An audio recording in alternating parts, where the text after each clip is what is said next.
दोस्तों आज के वीडियो में हम आपको मध्य एशिया के कजाकिस्तान उज्बेकिस्तान की सीमा पर स्थित एक छोटे से द्वीप के बारे में बताने जा रहे हैं जो चारों तरफ से जहरीले रेगिस्तान से घिरा हुआ है।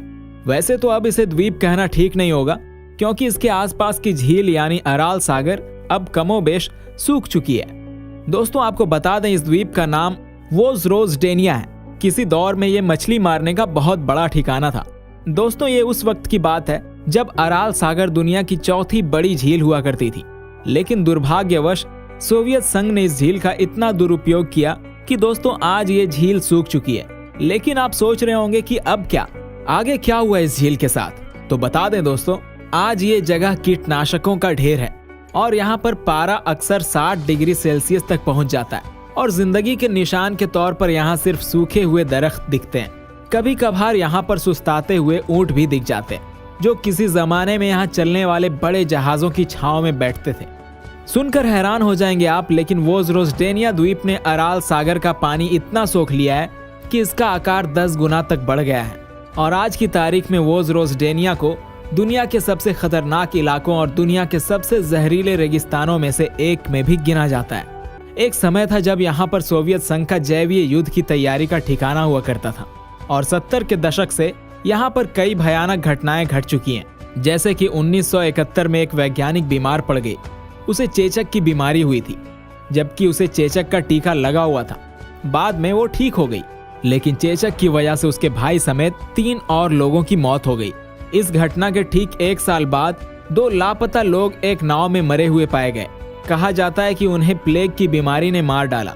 इसके बाद पूरे इलाके में बड़ी तादाद में मरी हुई मछलियां पकड़ी जाने लगी और मई 1988 में 50,000 के आसपास 12 सिंघे रहस्यमयी तरीके से मर गए। इन सब की मौत 1 घंटे के अंदर हो गई थी। फिर 90 के दशक में जब कोल्ड वार की समाप्ति के साथ जब सोवियत संघ का अंत हुआ, तब से वोजरोजडेनिया वीरान पड़ा है। लेकिन 2005 में एक ब्रिटिश पत्रकार निक मिडल्टन ने इस आइलैंड के ऊपर एक डॉक्यूमेंट्री बनाई और उनका कहना था कि वो एक ब्रिटिश सैन्य जासूस की मदद से इस इलाके में पहुंचे थे और पश्चिमी देशों को यहाँ चल रहे रिसर्च के बारे में मालूम था। और 1962 के दशक में CIA ने हवाई जहाज से इस इलाके की तस्वीरें ली थी। इन तस्वीरों में इस वीरान इलाके में बने फायरिंग रेंज से लेकर बहुमंजिला इमारतें तक साफ दिखती थीं। कहा जाता है कि वोजरोजडेनिया को सोवियत संघ ने सैन्य अड्डा बना लिया था। यहाँ जैविक हथियारों का परीक्षण किया जाता था। हालांकि सोवियत संघ का ये प्रोजेक्ट बेहद खुफिया था और सोवियत संघ के किसी भी नक्शे में इसका जिक्र नहीं मिलता। जिन लोगों को इसके बारे में पता था वो इसके कोड नेम अराल्स्क 7 के नाम से जानते थे। दोस्तों एक बार यहाँ पर एंथ्रैक्स बीमारी के कीटाणुओं की बड़ी खेप लाई गई थी। इसके अलावा चेचक और प्लेग के बैक्टीरिया भी यहाँ जमा किए गए थे और भी कई बहुत सी भयंकर मगर बहुत कम होने वाली बीमारियों के बैक्टीरिया भी वोजरोजडेनिया में जमा किए गए थे। इनमें से कई बीमारियों के तो लोगों ने नाम तक नहीं सुने होंगे, जैसे टुलारेमिया, ब्रूसेलोसिस और टाइफस। और इतनी बड़ी तादाद में ये जहरीले बैक्टीरिया जमा होने की वजह से पूरा का पूरा वोजरोजडेनिया द्वीप जहरीला हो गया।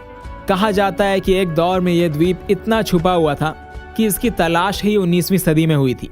इसी वजह से इसे सोवियत संघ ने खुफिया रिसर्च का अड्डा बनाया। आसपास आसानी से उपलब्ध पानी की वजह से वोजरोजडेनिया द्वीप खतरनाक रिसर्च के लिए एक अच्छा ठिकाना बन गया था और आबादी कम होने से इंसानों को नुकसान होने का डर भी कम था। दोस्तों एक अच्छी बात यह है कि वोजरोजडेनिया द्वीप पर जाना इतना आसान नहीं। वहां जाने के लिए आपको पहले कजाकिस्तान जाना होगा, फिर नाव किराए पर लेकर अराल सागर पार करना होगा। साथ में कोई स्थानीय गाइड ले जाना भी जरूरी है। स्थानीय लोग वोजरोजडेनिया द्वीप जाने से कतराते हैं क्योंकि उन्हें वहां जाने के खतरों के बारे में पता है। ये ठिकाना 2 हिस्सों में बटा है। पहला है कांटूबेक नाम का कस्बा जो वैज्ञानिकों और उनके परिजनों के रहने के लिए बसाया गया था।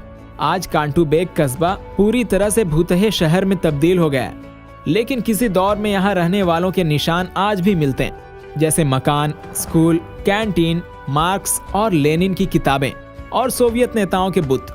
आज सब धीरे धीरे खंडहर में तब्दील हो रहा है। यहाँ पर आपको ना तो एक भी परिंदा दिखेगा और ना ही एक भी कीड़ा।